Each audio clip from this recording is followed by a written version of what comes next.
psoas, the tenderloin. It's such a fascinating muscle. So the psoas major is part of the iliopsoas muscle group, which is the psoas major, the psoas minor, and the iliacus.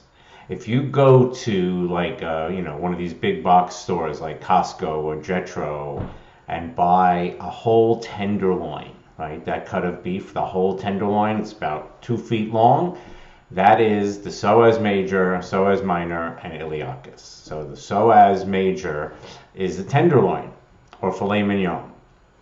But I love to refer it as the tenderloin because it's not only that it's a tenderloin, it's actually a particular type of cut of meat that gives us a lot of information about why I think the psoas is so related to pain and pain issues. So if you think of different cuts of meat, if you're a meat eater, not to offend vegetarians, but if you think of like a ribeye or a strip steak, these cuts of meat are loaded with fat.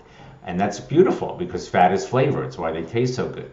But then there's another cut of meat, the filet mignon or the tenderloin, and there's no fat in these. They're tender, which they don't have as much flavor, but they're tender, which is why they're prized.